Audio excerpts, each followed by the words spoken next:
Hey guys, what's up? This is EG here. So in this video, I'm going to show you how I created this new feature called Liquid Glass in iOS 26, how you can create them using Blender, and yeah, let's get started. Alright, so here in a new scene, I'm just going to create an image first. So what I'm going to show you is all the images I downloaded from Figma. You can download them too. And also I'm going to use my own logo as a refracted image later on.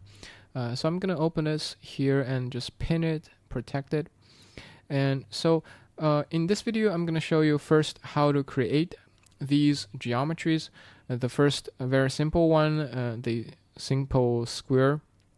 Well, actually circle, and also the rounded rectangle, and also how to create this morphing capsule and sphere like geometry. So first, let's create the circle first. So notice how they have this kind of depth going on, and they are refracting the environment and also reflecting light.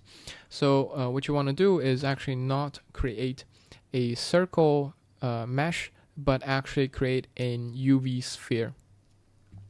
And then after you create it, right click, shade auto smooth, and then just scale the y-axis down a bit so that it looks more like this kind of shape.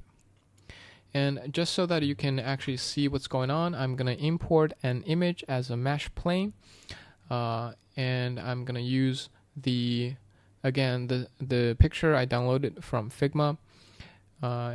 It should be an emission, and I'm just going to change the strength to 2. Import it, scale it, say 5, or actually scale it 10 times, and then move it backwards a bit. And then I'm going to make my camera at horizontal level, and then change the rotation to 90 degree. And let's go into camera and try to see it. I'm just gonna make the image a bit bigger. Alright, let's go to render view. I am now in cycles render. I'm gonna tell you how to create the same thing in EEVEE later. So first, let's create a material, call it glass. Just delete the principal BSDF. You can do it, but I would suggest you just use a glass shader. And then right off the bat, you already have a very good refracting kind of liquid glass circle. Why? Because we have created it with a sphere, not a circle, so that it has all the geometry required setting to create this very beautiful refracting circular shape. So if you want to play around with the level of refraction, you can just change the IOR. So if you want to have kind of a water-like refraction, excuse me, you can change the IOR to 1.33. Notice how the refraction is actually updating when you are changing the IOR. So if you change the IOR to 1, it's just going to look like there's nothing here. It's not going to refract. It's not going to change the light path. Once you start adding onto it, you can have this refracting shape. So I'm just going to set it to 1.5. And notice how they are having this kind of jagged edges. This is because of their lack of subdivision surface. So you can go to this modifier, add a subdivision, or you can just select the geometry, hit Command or Control 2. This is going to add a 2-level subdivision by default. A very handy shortcut. Alright, so I'm just going to put my camera back where it belongs and stop locking the camera. Okay, so this is the first geometry that we created. Next, we are gonna create the rounded rectangle like this. So let me just put it aside, and Like the sphere or circle, if you want to create this rounded rectangle thing, you don't want to add a mesh plane, but actually a mesh cube. Let's give it the glass shader and then scale the y-axis down a bit. But right now you can see it is not refracting at all, and it doesn't have a rounded corner. So what I'm going to do is, again, give it a subdivision. Again, hit Control or Command 2, and then put up the subdivision to maybe 5. And then right click, Shade Auto Smooth. And then just go to the Edit mode, and then select 4 corners. Oops. Select them, and you can right click and search for Edge Crease or Edge Bevel Weight. I'm gonna say Edge Crease, and then just move around your mouse and then see the magic happen. It is actually telling Blender how much of a rounded weight you want to have on these corners when it is getting a subdivision surface. So just drag around and see if there is a degree that you like. And once you let go and then go to the bottom left corner, you will see an edge crease factor. If you're not happy with it, you can still change it. I'm just gonna say 0.275. All right, or maybe 0.3. Yeah, 0.25 is probably a good thing. All right, let's say I'm happy with it. Just go back to the object mode, and then let's look at the depth they're having. So for the square, it is this kind of depth, and for the rounded rectangle, it is still a little bit too thick. So let's go back to the camera and then hit SY to scale it on y-axis, and then let's move it to somewhere where you have interesting refraction going on, and then scale the y-axis to your liking. I'm just gonna scale it at about this level, and then I want to scale the circle one more time like this. Okay. Say that we are happy with the shape. Now we can create the last shape, which is the morphing capsule and sphere thing. So in order to create this shape in Blender, you want to use something called meta ball. So go to Shift A or Add Geometry, go to Meta Ball, and create a capsule. And then move it around, create a Meta Ball ball. So notice how when I'm dragging the ball, they are having this kind of touching each other and then morph into each other kind of behavior. So this is essentially the way you create this morphing capsule and ball shape. So let's just give the meta ball a glass shader, and then notice how it has jagged edges here. That's because, again, of lack of subdivision. So I'm just gonna go to the shading method and then show wireframe just to show you what's going on.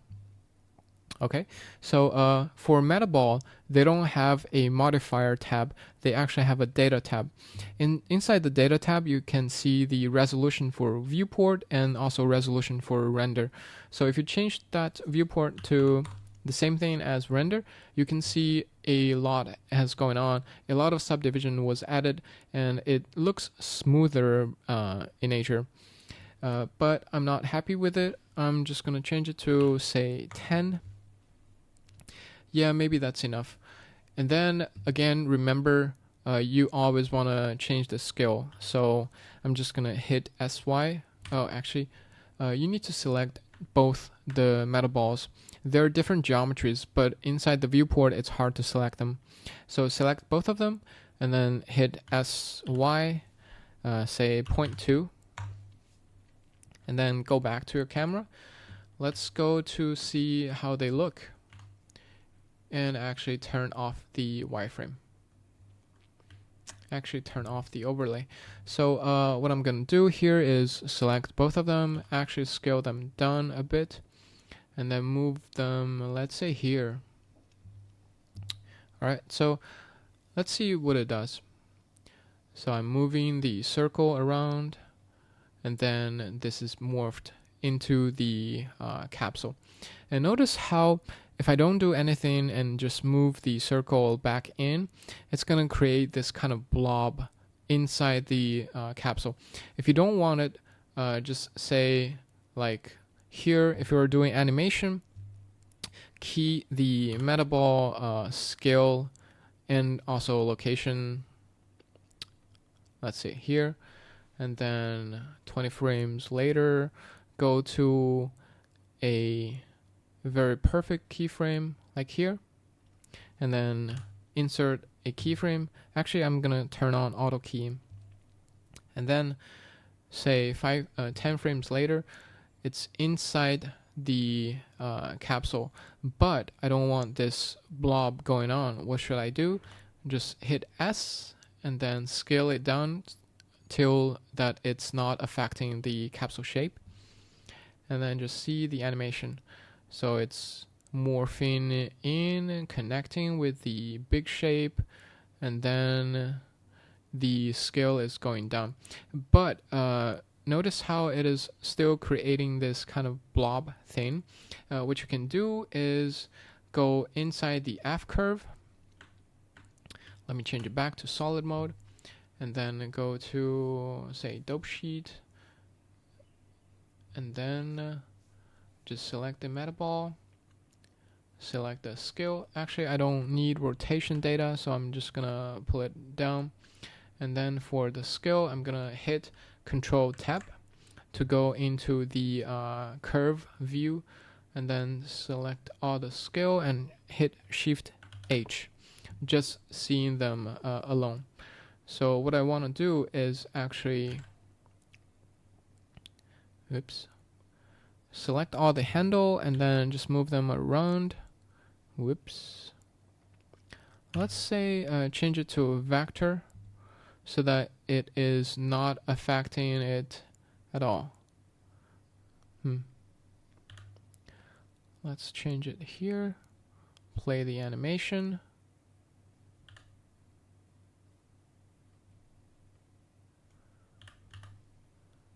Just play around with the curve, and you will, well, you should be able to get a very nice curve.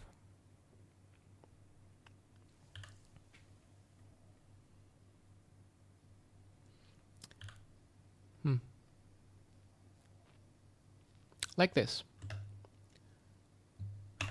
Like this, so that you can have it morphing into the capsule without changing the geometry too much.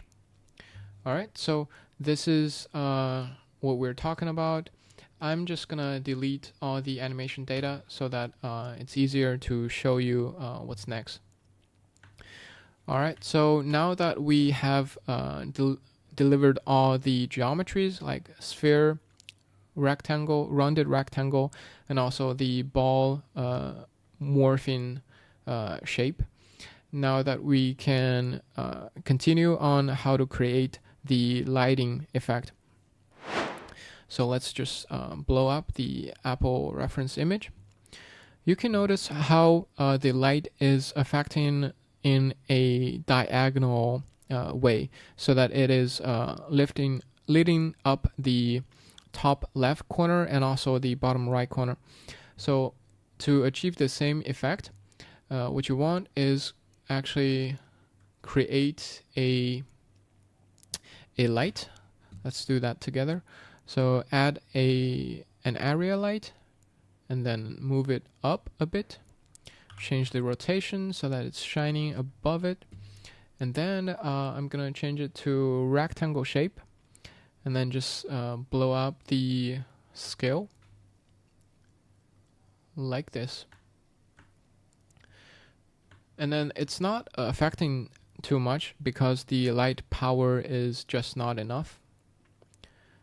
See how I'm blowing it way up and it's now creating this super white rim light. Let me just drag it way longer. So now it is shining directly in an angle. What we want to do is move it forward a little bit and then just tilt it so that it hits the geometry from slightly an angle. And then what you can see here is that the light is creating a very sharp highlight. This is because of two reasons. First, the light intensity is a bit too much. So move it down a bit. And then what I'm going to do is go into the shader editor, click on the light, and then say use nodes. Now you can give it a texture or gobo, but I'm just gonna create a gradient texture, Command T or Control T, give it a texture mapping, and then put it to a color ramp, and then give that ramp to the emission. So what this is going to do is give the light a little bit of texture. So if you go into the light object, visibility, turn on camera, we can actually see it through the camera. So what we're going to do is create the ramp to a white in the middle and then dark on the outside, and then distribute it evenly. So what you can see here is on either end, it's gonna have this kind of fade out effect. And then let me just change it to quadratic or easing, and then change this to ease. And then I'm gonna duplicate it and rotate the z-axis 90 degrees angle and see what this is gonna do. So this is creating this horizontal gradient. I can just hit Control Shift, right mouse click, and then drag between these two gradients and then have them multiply on each other. So now you have a perfect softbox shape. So what this does is that essentially it creates this softer edge on the on all edges for the light panel. And now you have a little bit softer touch on the rim lights. So you can adjust it to your liking, and then maybe adjust the light shape, and then adjust the light intensity. So let's go back to the viewport and move it a bit.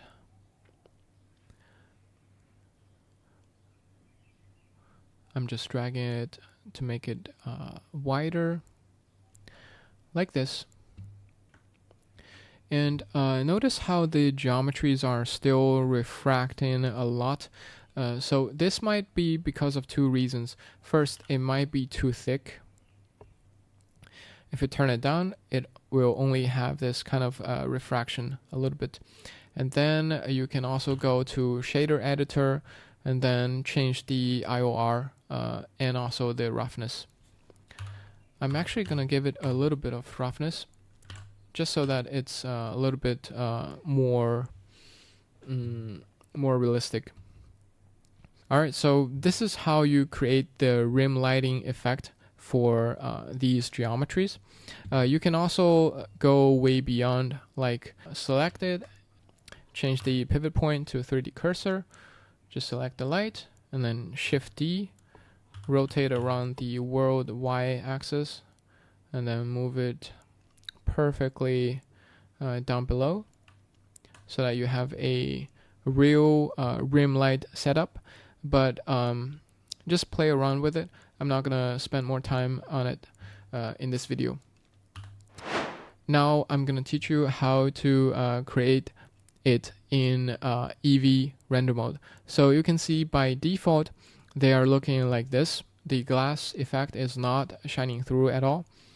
So just go into, if you're on Blender 4.5, go into the material setting, go into viewport display, and then go to settings. By default, this is a dithered render mode, and then ray traced transmission is not on. Make sure it's in dithered render mode and check the ray traced transmission. And then you have the glass shader working inside EEVEE, and it is refracting quite beautiful. Let me just show you the results. It is fast and it gets the job done. So yep, this is it. So in this video, we went through how to create these geometry shapes. Especially be careful when you are creating shapes, you want to have certain depth, and then you want to squeeze the depth, and also remember to right click shade auto smooth. And for the morphing geometry, you want to use metaball.